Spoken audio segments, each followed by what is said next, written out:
Fourth hour, reflections and practices.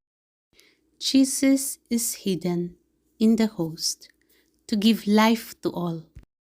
In his hiddenness, he embraces all centuries and gives light to all.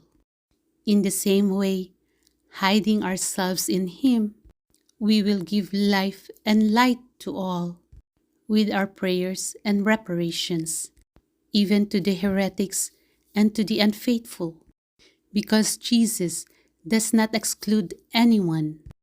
What should we do in our hiddenness? In order to become similar to Jesus Christ, we must hide everything in him.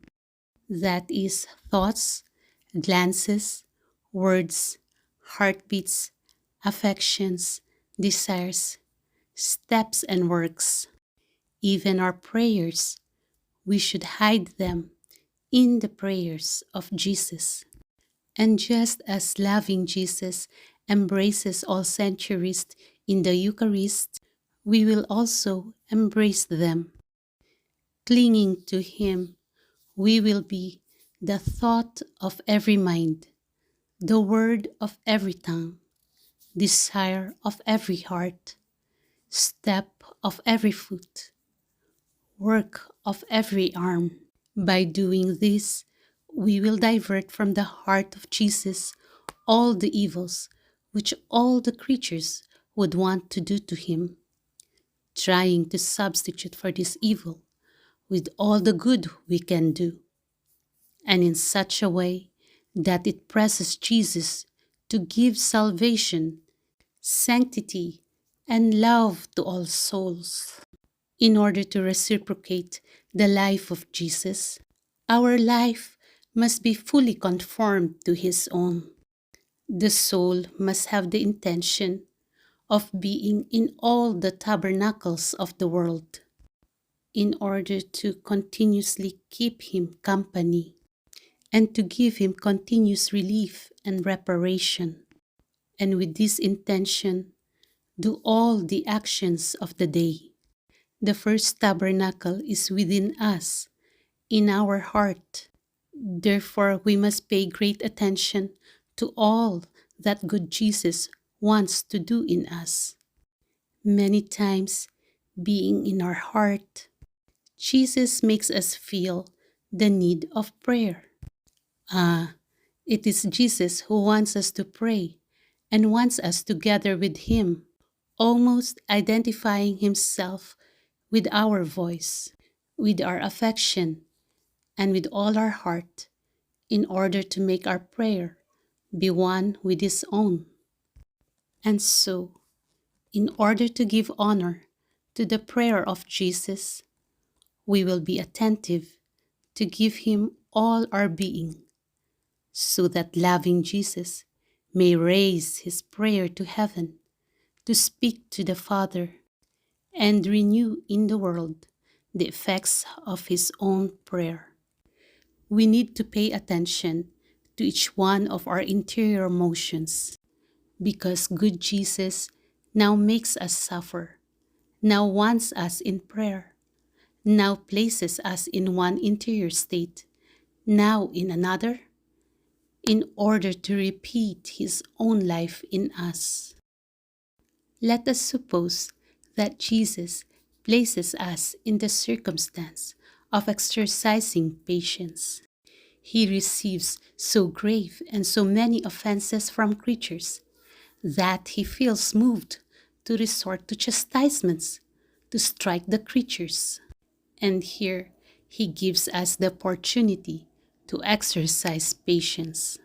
And we must give him honor, bearing everything with peace, just as Jesus does. And our patience will snatch from his hands the chastisements that other creatures draw from him, because he will exercise his own divine patience within us. And just as with patience, the same with all the other virtues.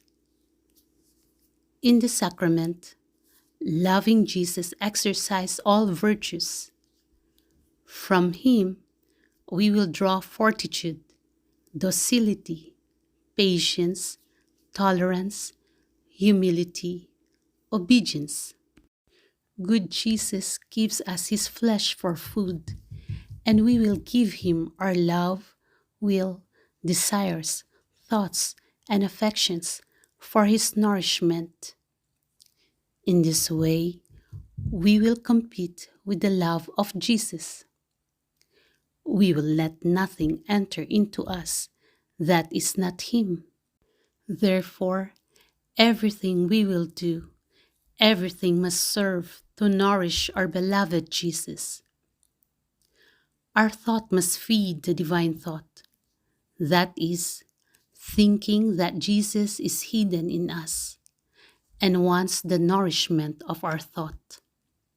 So, by thinking in a saintly way, we nourish the divine thought. Our words, heartbeats, affections, desires, steps, works, everything must serve to nourish Jesus. We must place the intention of feeding the creatures in Jesus. O my sweet love, in this hour, you transubstantiated yourself into bread and wine.